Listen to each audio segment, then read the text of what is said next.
अर्जुन तो अर्जुन और सुभद्रा का विवाह कैसे हुआ, इन पर प्रकाश डाला गया कि जब सुभद्रा विवाह के योग्य हुई तब कृष्ण भगवान जो है बलराम जी से कहते हैं कि भैया हमारी बहन सुभद्रा विवाह के योग्य हो चुकी है, उनके लिए जल्द ही कोई वर ढूंढना पड़ेगा। तो बलराम जी एक टुक में कह गए, अरे किसी को ढूंढने की जरूरत नहीं है, मैंने ढूंढ लिया है। मेरा शिष्य है दुर्योधन, गदाधारी है और बड़ा ही बलवान है, उनके साथ इनका विवाह होगा।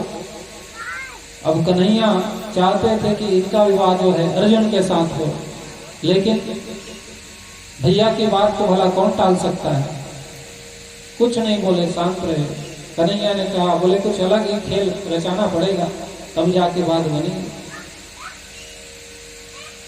अब इधर सुभद्रा मैया के पास जा जाके कन्हैया अर्जुन के बारे में इतना बताते, इतना गीत गाते, इतना उनके गुणों का गान करते कि सुभद्रा मैया भी गुणों का ज्ञान करने लगे। क्यों?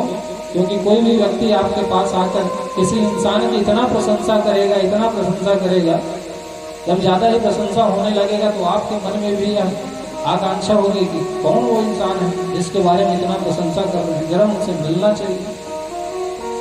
उस इंसान से आपको ऐसे ही प्रेम हो जाएगा। ठीक ऐसे ही अर्जुन इतने प्रशंसा के पुल बांध दिए कि अब तो सुभद्रा मैया भी अर्जुन का नाम रटने लगी, अर्जुन का नाम रटना प्रारंभ कर दिया। अब इधर क्या हुआ तो बोले अर्जुन के पास एक दूध भेजा गया और पत्र में लिखा गया कन्हैया के द्वारा कि अर्जुन तुम अभी वन प्रदेश में हो और वन प्रदेश से तुम सीधा आ जाओ कहाँ, द्वारिका। और द्वारिका तो आओगे लेकिन तुम्हें कुछ अलग रूप बनाकर आना पड़ेगा। तो बोले तुम त्रिदंडी स्वामी का रूप बनाकर यहाँ आओ। तो अर्जुन ने कहा, लगता है भगवान की कोई नई लीला प्रारंभ होने वाली है। अर्जुन ने कहा, ठीक है प्रभु। दूत आया और पहुंचाया। कुछ दिन हुआ, अर्जुन जो है बड़े बड़े दाढ़ी, बड़े बड़े मूछ, बड़े बड़े बाल रखे, मारे त्रिपुंड, खड़ाऊ पहने, कमंडल रखे, पहुंच गए द्वारिका। और द्वारिका में जाके एक मंदिर के पास आसन जमा के बैठ गए, बाघ पर बिछा त्रिदंडी स्वामी का वेश बनाकर। अब देखिए अर्जुन चूंकि द्वारिका में बहुत बार आ जा चुका था, तो द्वारिका के प्रत्येक लोगों को अर्जुन जानता था, उनका घर कैसा है, उनके घर में कितने लोग हैं, ये सबको जानता था। और कोई भी जैसे भांजा होता है, भांजा का मामा के प्रति ज्यादा प्रेम रहता है। कई भांजे ऐसे होते हैं जो अपने मामा ही घर ज्यादा रहते हैं, तो मामा गांव के बारे में पूरी तरह से उनको पता चल जाता है। तो वैसे ही अर्जुन द्वारिका में ज्यादा रहा करते थे, पता चला। अब जो कोई भी मंदिर जाते तो देखते त्रिदंडी बाबा जो है आसन लगाए बैठे हुए हैं। अर्जुन के पास जाके प्रणाम करते, जैसे ही प्रणाम करते, हाँ जान गया तुम्हारा नाम ये है, तुम्हारे घर में इतने सदस्य हैं, तुम्हारा घर यहाँ पे है, तुम्हारे घर में इतने कक्ष हैं और कौन कौन से कक्ष में क्या क्या सामान रखा है सबको बता देते। अब जैसे ही सब सुनते तो आश्चर्य हो जाते, चमत्कार का नमस्कार, और वही चमत्कार करने आए थे।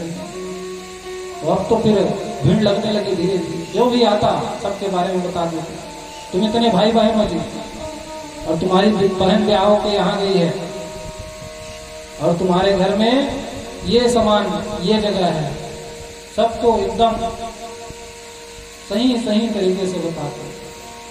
अब इधर दुनिया में हल्ला हो गया, बहुत भीड़ लगने लगी। बोले चमत्कारी बाबा आए हैं द्वारिका में, मंदिर के पास बैठे हैं, सब कुछ बताते हैं, सबके बारे में बताते हैं।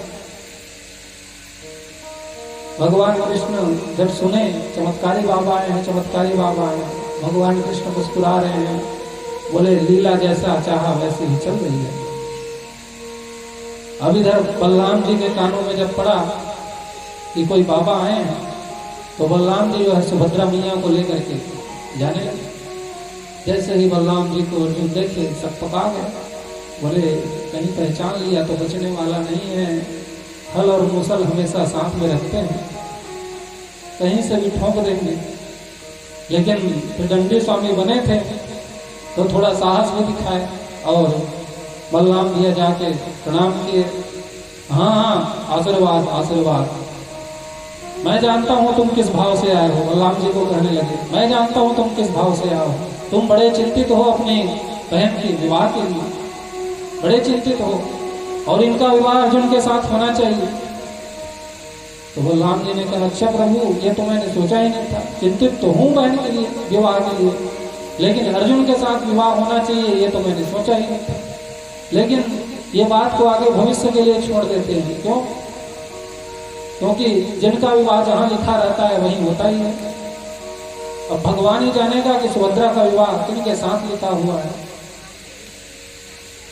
द्वारिका में आपका बड़ा ही नाम चल रहा है स्वामी जी, इसलिए आपसे निवेदन है कि एक दिन मेरे घर भोजन के लिए जरूर आते।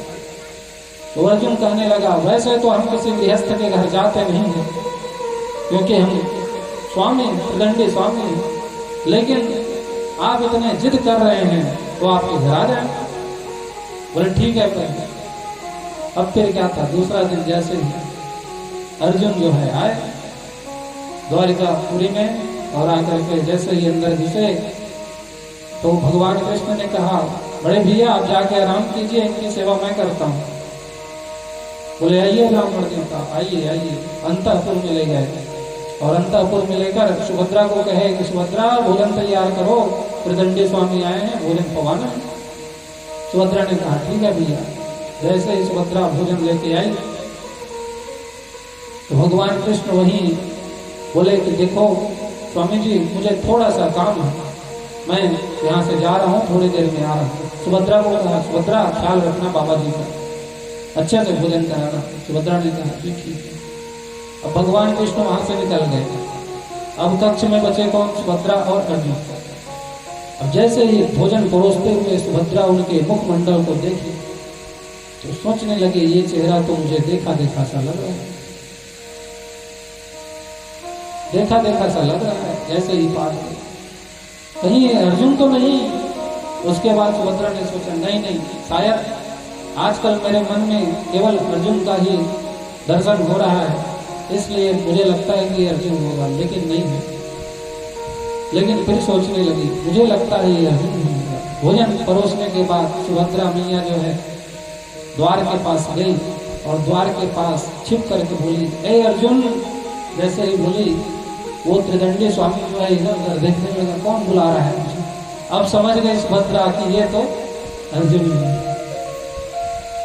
अब आके बैठ गई उनके पास और बोली, क्यों अर्जुन, इतने ढोंग क्यों, इतने ढोंग क्यों रचा रहे हो, ये बताओ, त्रिदंडी स्वामी बनने की क्या जरूरत? अर्जुन ने कहा, देवी सारे पापड़ आपके लिए ही तो बेल रहा हूं, कृष्ण की आज्ञा थी।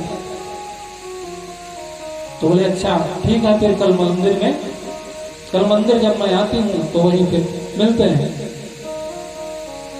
तो इधर दूसरा दिन हुआ, भगवान कृष्ण इधर हल्ला कर दिए कि त्रिदंडी स्वामी जो है जितने भी द्वारिका के जो कुंवारी लड़कियां हैं उन सबको ऐसा आशीर्वाद प्रदान करेंगे कि उनका विवाह जो है बड़े बड़े घरों में लगेगा, ऐसा आशीर्वाद प्रदान करेंगे। भगवान कृष्ण जो है इधर हल्ला कर दिए। अब जितने भी द्वारिका के युवतियां थी, जो कुंवारी कन्या थी, सभी मंदिर की ओर जाने लगे। भैया को भी कहेंगे, भैया सुभद्रा को भी भेज दीजिए, कहीं बाबा आशीर्वाद दे दिए और सुभद्रा का विवाह अच्छे जगह लग गया तो फिर बात ही क्या। बलराम जी ने कहा ठीक है, भेज देते हैं। तो 4 सैनिक रखा के भेज दिए। जैसे ही मंदिर के पास आए, भीड़ तो लगी हुई थी। सुभद्रा जैसे ही आगे आई, रथ तैयार था, सुभद्रा का हाथ पकड़ा गया, अर्जुन रथ में बैठाए और वहीं से सुभद्रा का हरण किया। इधर सब चिल्लाने लगे, हरण हो गया, हरण हो गया, सुभद्रा मैया का हरण हो गया। अब कुछ सैनिक तो पीछे पीछे युद्ध करते हुए चले गए, पीछे पीछे गए और कुछ सैनिक आए, बलराम जी को बताया, जय हो बलराम जी महाराज की जय हो। क्या हुआ? तो बोले सुभद्रा मैया का हरण करके ले गया। तो कौन? वही जिसे आप कल भोजन में आमंत्रित किया। बस फिर क्या था, बलराम जी महाराज गुस्से में लाल पीले हो गए, कहने लगे वो पाखंडी, मैं सोच रहा था वो कहीं का बाबा होगा, लेकिन वो तो पाखंडी, मेरे ही बहन को हरण करके ले गया। देखो अब फिर क्या था, अपना हल मुसल लिया और जैसे ही जाने लगा और दरवाजे के पास जैसे ही गए थे कन्हैया को देखे तो कन्हैया जो है मुस्कुराते हुए बैठे थे। बोले कन्हैया कुछ पता है तुम्हें, मुस्कुराते हुए बैठे हो? बोले हाँ भैया पता है। तो क्या पता है? यही कि वो बाबा हमारी बहन को भगा के ले गए। कन्हैया को तो कहा ऐसे बोल रहे हो जैसे कुछ हुआ ही नहीं, अरे हमारी बहन को भगा के ले गया वो बाबा। कन्हैया कहते हैं भैया मैं ये सोच रहा हूं कि राम और कृष्ण के जो पराक्रम है उनको भला कौन नहीं जानता, और उनके बाद भी कोई ऐसा पराक्रमी आया जो हमारी ही बहन को भगा के ले गया। नहीं तो राम कृष्ण के पराक्रम को तो सबको जानते हैं, राम कृष्ण अर्थात बलराम और कृष्ण। बोले हाँ ठीक है जानते तो हैं, लेकिन तुम ऐसी बात करते रहोगे तो लगता है वो तो भगा के ही ले जाएगा। तो भैया आप युद्ध करने का विचार बना लिए हैं? तो बोले हाँ बना लिया। तो बोले अब हमें क्या आपत्ति हो सकती है, हम भी चलते हैं। जाने लगे, कुछ दूर आगे गए तो भगवान कृष्ण ने फिर से कहा भैया सुनो, मैं तो बस यही सोच रहा हूं कि वो आखिर होगा तो। इतनी हिम्मत उनमें आई कैसे जो सुभद्रा का हरण करके ले गए। बलराम जी ने कहा भाई बातें ज्यादा मत करो, बस आगे तो चलो। चलते चलते बातें करते हैं, रथ में जैसे ही बैठे जाने लगे तो कन्हैया ने कहा भैया भोजन का निमंत्रण मैंने तो नहीं दिया था, आप बुलाए थे भोजन कराने के लिए। और भोजन करने के लिए वो आया, सुभद्रा को देखा और देखते ही प्रेम हो गया होगा, और जैसे ही प्रेम ले गए। बोले कन्हैया अभी जो है उलाहना मारने का समय नहीं है, अभी जो है रथ को भगाने का समय है, रथ को भगाओ। तो इधर अर्जुन में वो शक्ति थी, कौन सी शक्ति? इधर रथ को भी हाँकते और इधर तीर भी चलाते जाते, दोनों कार्य अर्जुन एक साथ कर सकता था।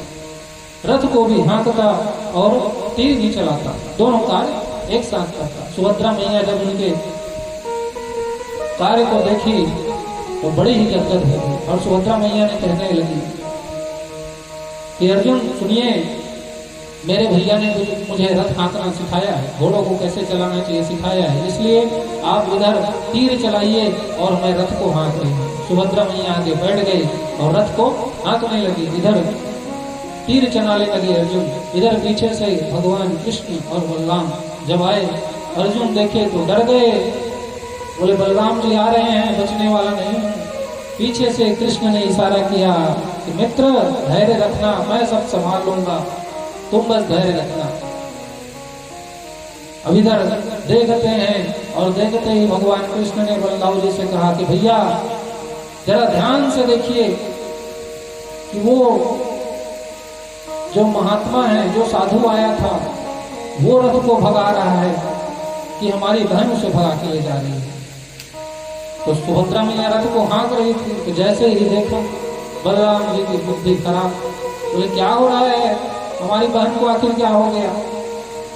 तब वही कन्हैया कहने लगी भैया मुझे ऐसा लगता है कि जैसे वो कोई त्रिदंडी स्वामी नहीं, वो कोई अर्जुन ही है, और अर्जुन जो है सुभद्रा के साथ प्रेम करता है, इसलिए दोनों भाग रहे हैं। क्यों? क्योंकि कुछ दिनों पहले मैं देख रहा था कि सुभद्रा भी जो है अर्जुन का इनाम रटा करती थी सदैव। तब तो बलराम जी कहे कि अब रथ रोक दो। बोले मैं जान गया कि वो अर्जुन ही है, और मैं ये भी जान गया ये जितना भी लीला था ये सब तेरा ही है। बोले सब तेरे ही लीला है, जो मुझे बरगलाने के लिए ये सब चीज किया कन्हैया पहले से ही बता दिए हो, तो इतना कुछ करने की क्या जरूरत थी? बोले भैया आप मानते नहीं, अगर पहले से मैं बता देता तो। क्यों? क्योंकि आप सोच रहे थे कि दुर्योधन के साथ विवाह किया जाए, आप मानते नहीं। और फिर वहीं से इशारा किए भगवान कि आ जाओ। तब अर्जुन और सुभद्रा मैया वापस आए, और जैसे ही अर्जुन आया मुस्कुराते हुए बलराम जी के सामने, भैया प्रणाम। बलराम जी कहते हैं वाह वाह पाखंडी,